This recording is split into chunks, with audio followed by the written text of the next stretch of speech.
Hi, this is Panzer J. Patton coming to you from Loves Park, Illinois and the Forest City Bunker. I just got back in town this afternoon. I've been gone for about 20 days. I go down every year around Labor Day and go to a family reunion. And I said in my last video that while I was at the family reunion down there in West Tennessee, Dyersburg, Tennessee to be exact, I was going to speak with my uncle, who is a World War II vet. I was able to do that, and I want to thank my daughter Kaylin for helping me. She actually did the footage, and while I was talking to him. Several things happened in that interview that were a little bit surprising to me. That's why I'm talking about the interview before I actually go to the interview. One is I spoke to him beforehand, kind of like getting his permission, and I mentioned YouTube, and I think he thought I meant television. And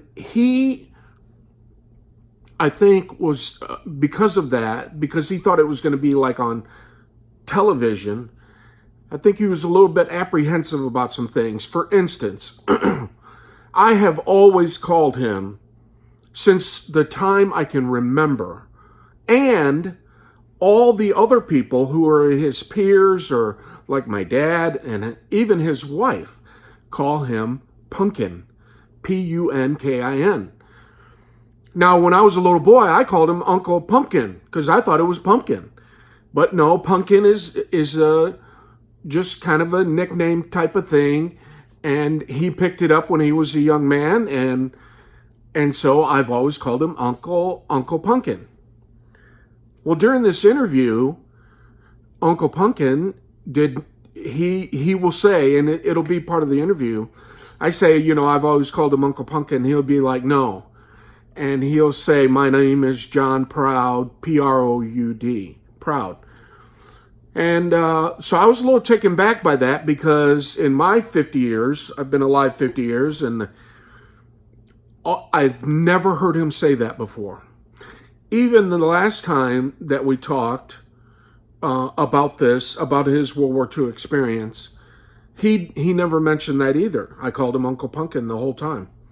So I think it was the TV interview part that kind of threw him a little bit. The second thing I'll say is he has aged 20 years in the past 5. It'll come up in the interview that he's 95, but I will tell you, when he was 90, I talked to him about his experience in the war, and he was the one doing the talking and more than me trying to prod questions from him or prod answers from him through questions. And I don't think it was, it's not bad. What he says in this interview is not bad, but there are several times I asked him when he came ashore in France. And he kept always referring to when he went on the front lines. I don't want to ruin all of his answers, but he never really says, when he came onto France and the beach and all that. So I took that to mean that he's just not as with it as he was 5 years ago. Because 5 years ago, I asked him, he told me he was a World War II vet, and I asked him, which theater. He said European.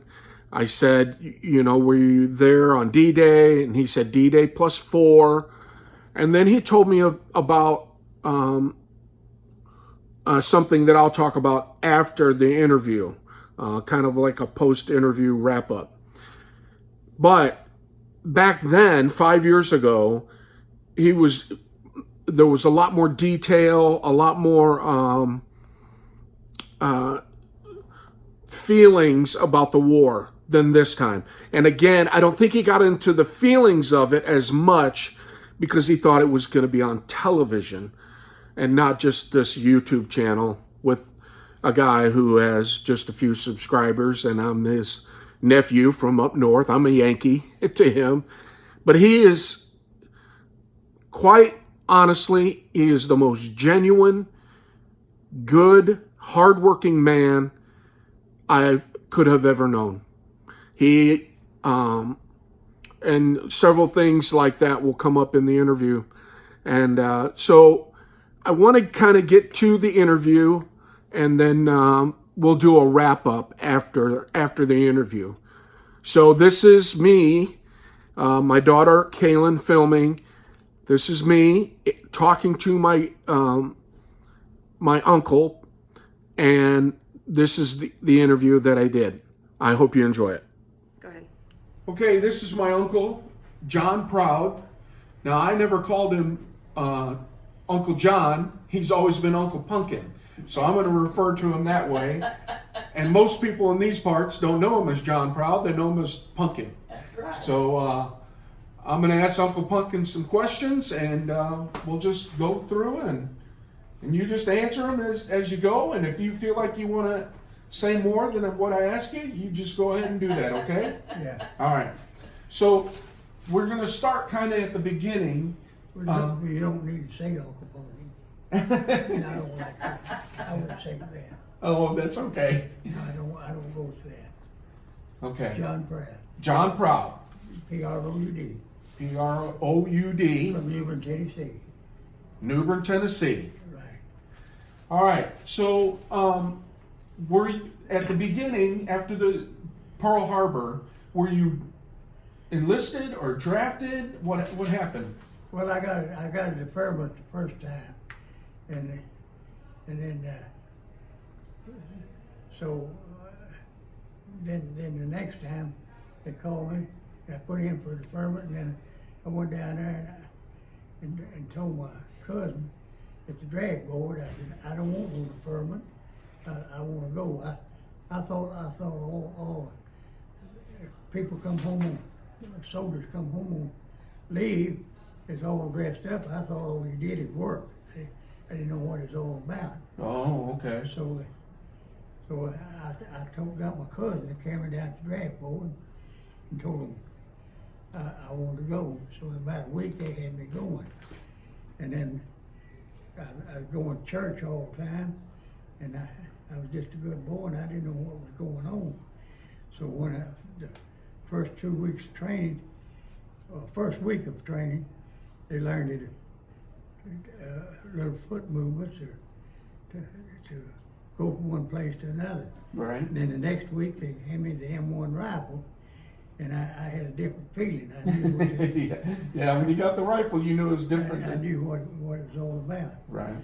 So when I went in, they asked me, said, at Fort Oglethorpe, Georgia, said, they have 3 stalls there, Army, Navy, and Marines, which one you want? I said, I thought I'd take the Navy and be stationed at Millington.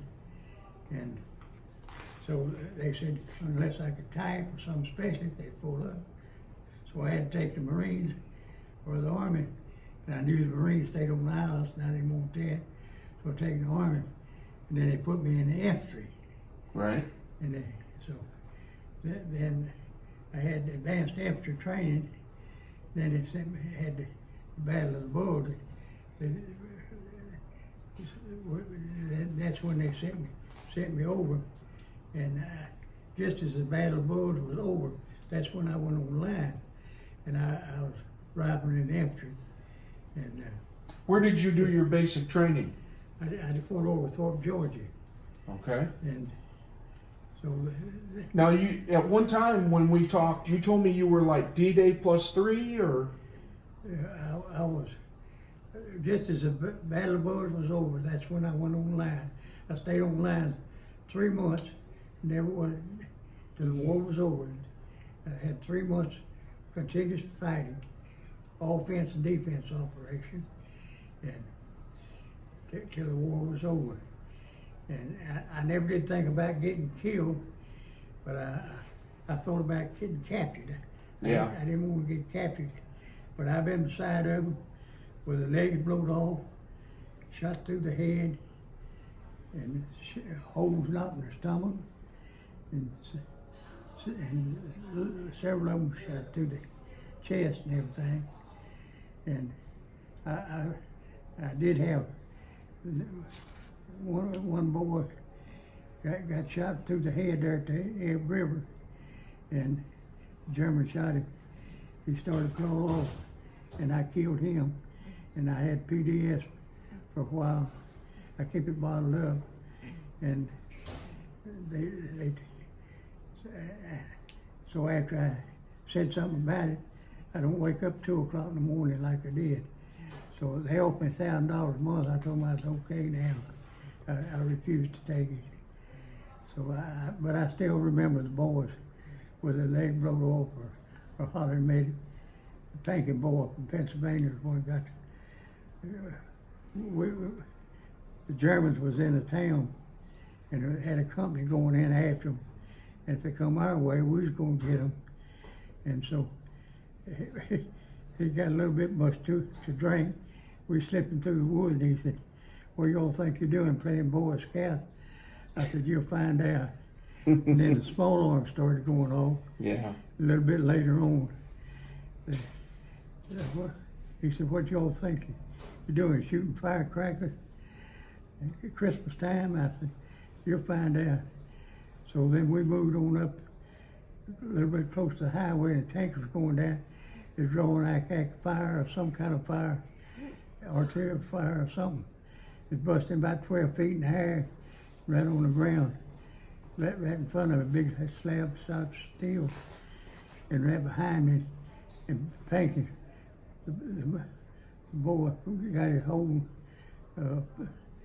boy that was in Pennsylvania, and a more boy from Nashville, and they was right behind me, and that stuff was falling in front of me and right behind me, and it hit that boy, and the Pankin boy in the stomach, and knocked a hole in it and killed him dead. And the more boy from Nashville, it just moved him. I went back over there and looked, and he wrote me a letter after the war. He thought he was going to die, but he just lost his leg. And we had some boys, 2 boys in my platoon. We were going out to investigate where that stuff's coming from. 2 boys in my platoon refused to go. So we got back, and the first sergeant told him, said, "You yellow-bellied son of a bitches, where'd you leave your guts? Back in the States?" Said you're the awful people I ever seen. Said, everything. He called them everything in the book. Yeah. But they didn't say a word. So I used to ride on top of tanks and go in with them. And I know one time we started about sun up in a town. We didn't take that town till it was about dark that night. What was the name of the town? Do you remember? No, I don't remember the name of the town. Low-ranking men just follows orders to do what you have to do. Yeah. Do you remember where you were when you heard the war was over? I was in Germany. You were in Germany? Yeah, that's where I was. That's where I was rifling in infantry. Okay. Germany. I sure was. Did you make it to Berlin, or were you? Well, they stopped us and let another car, let the Russians, I think, take Berlin. Right. And so, yeah, we went right close to it. Right. Berlin. Yeah. You wanted to ask about a beach. What's that? A beach. Yeah, when you came over, do you remember what beach you came in on in France? No,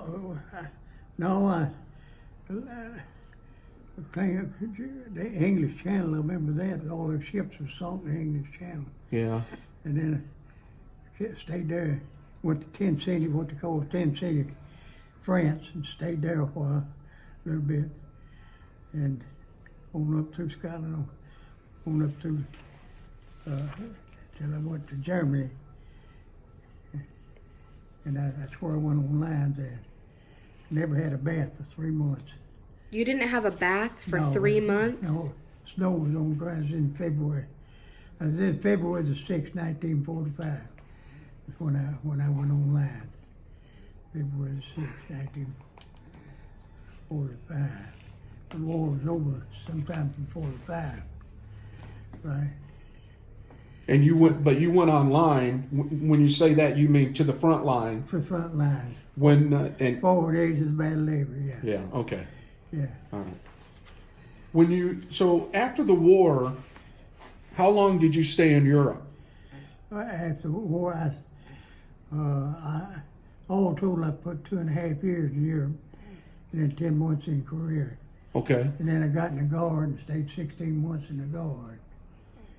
16, yeah. 16 years in the Guard. Stayed 16 years in the Guard. So I'm military retired now. Oh, okay. So so when you came home, you told me that you were having a hard time dealing with everything you saw, and you started drinking.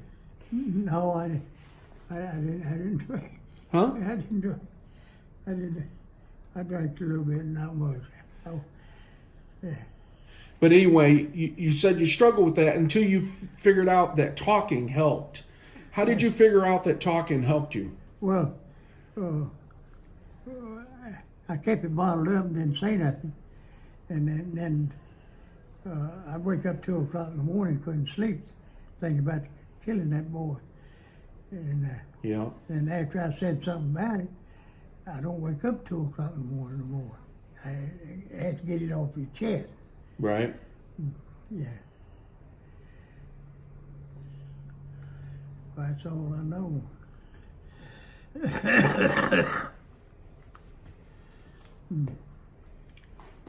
Anything else you want to ask me? You want to read through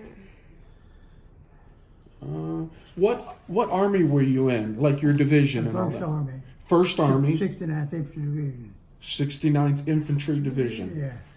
First Army. And who was the general you were under? Do you remember? General Reinhardt was my Reinhardt. division commander. Okay. Yeah, Reinhardt.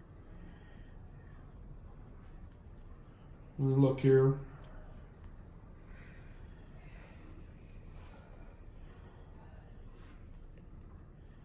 There's another page too. Oh yeah.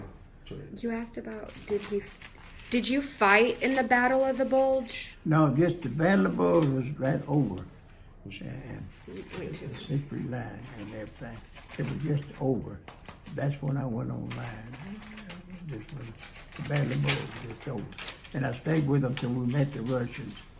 Russians. We did send one of our units out to meet the Russians. Sure did. Yeah, that's pretty That much was it? everything. Is there anything else you want to say?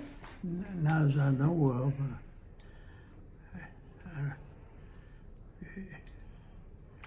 But it's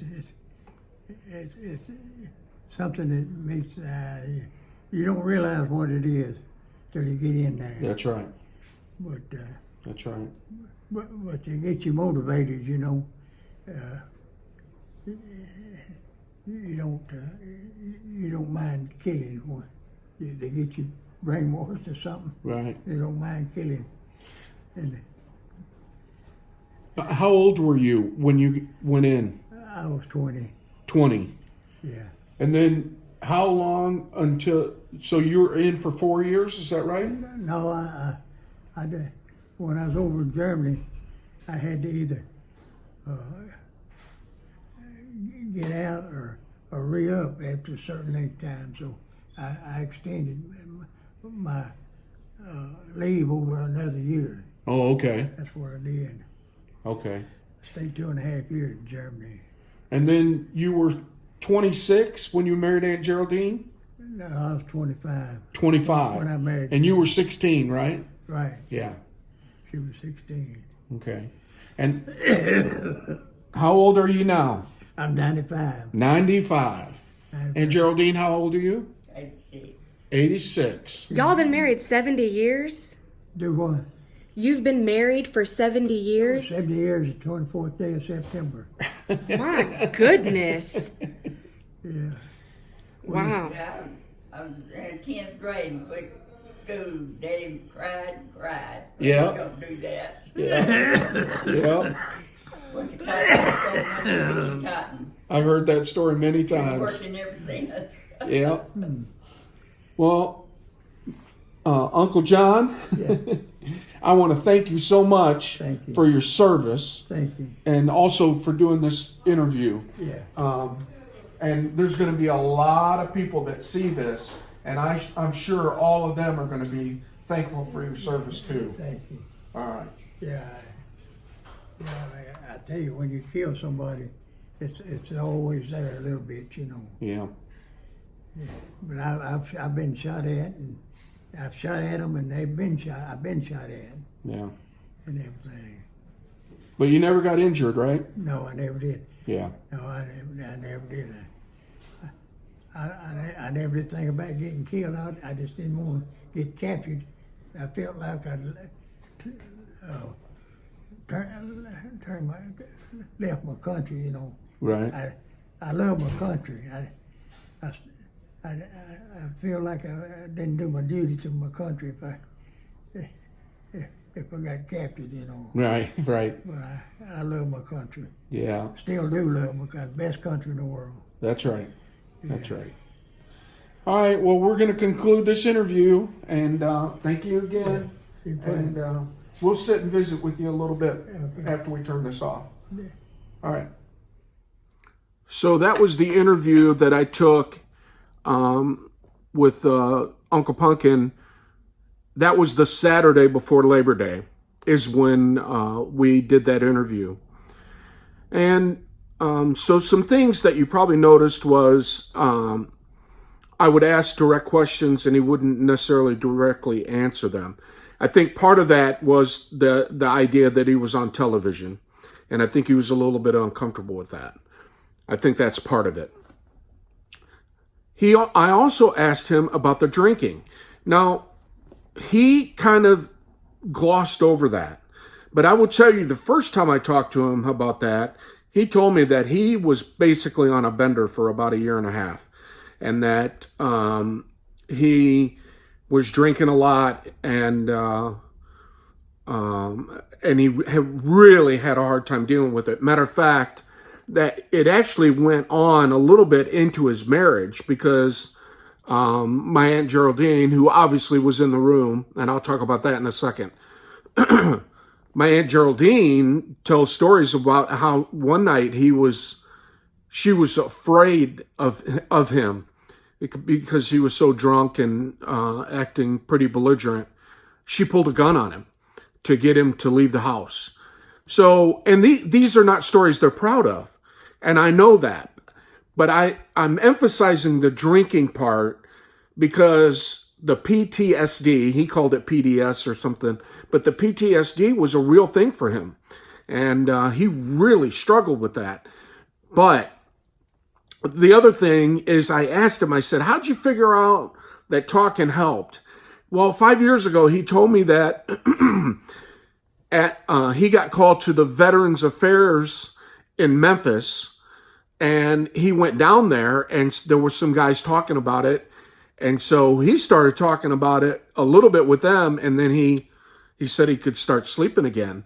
So that's how he figured it out. I'm not sure if he didn't remember that or what, but the important part is once he could sleep, he quit drinking too. Now, I think the shame of the drinking is directly related to my uncle's faith. My uncle is a devout man. He is a church-going, Christ-following, devout man. He was an elder in his church. He has served his church for probably the 70 years that he's been married. They've been going to that same church, I would guess. I know that church has been there since my dad was a boy, so I assume that's that's where he's gone and served as a church member.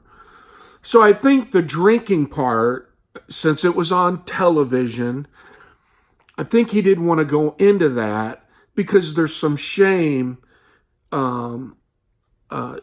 involved in that for him. He's not proud of those times. He's not proud of those things that he did, and I think that's why he didn't talk about them with me in this interview. So I have the other thing I want to talk about post interview is you heard my Aunt Geraldine. She was in the room, and the room looked like a kind of a hospital room. He's actually at excuse me, a rehabilitation center. He fell about 6 months ago, something like that, 4 months ago, and broke his arm. And so he's been in rehabilitation. And so what happens is my cousin Juanita, their daughter, brings my Aunt Geraldine to sit with her husband during the day while Juanita goes to work. And by the way, it's weird calling her Juanita because nobody calls her Juanita. They call her Nita. So I'm trying to make sure I document these names as they are properly said, but it sounds strange to me. So obviously my Aunt Geraldine was in the room, and you can hear her kind of chuckling at the beginning. Matter of fact, she laughs when my uncle says, "Yeah, don't call me Pumpkin." She laughs at that. And then also when I said everybody in this area calls him Pumpkin, she said, "That's right." You can hear her kind of in the background. So those little interactions with her in the room were really good. And obviously I was so glad we got to talk a little bit about their marriage. 70 years. I mean, holy cow, what an accomplishment. And they had two children. Their son, John, passed away a few years ago. But Nita's still alive, and she still works. Now, 5 years ago, the other thing I wanted to say is 5 years ago, when he was 90, matter of fact, I think he was 92. The last time I was down there, I didn't talk to him about the war then, but when he was 92, he was still driving. They own a floor shop. He was still driving the van and delivering flowers all over the city. And then, and I asked him, I said, "Well, Uncle Pumpkin, why don't you retire?" I said, I know you got enough money. And he said, "Well, what am I going to do if I retire?" He says, I won't know what to do with my time. So he has worked almost his entire life. And so anyway, just really good quality man. And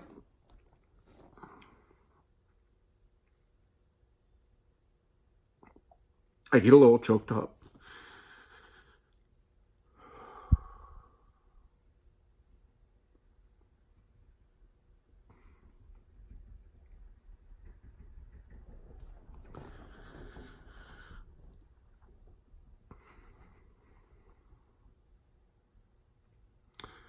Over the years, the different World War II veterans that I have met and talked to, because I've always been interested in history, I have found that most of them are just like my uncle. Quality men. So, I'm going to wrap up this edition of my YouTube channel.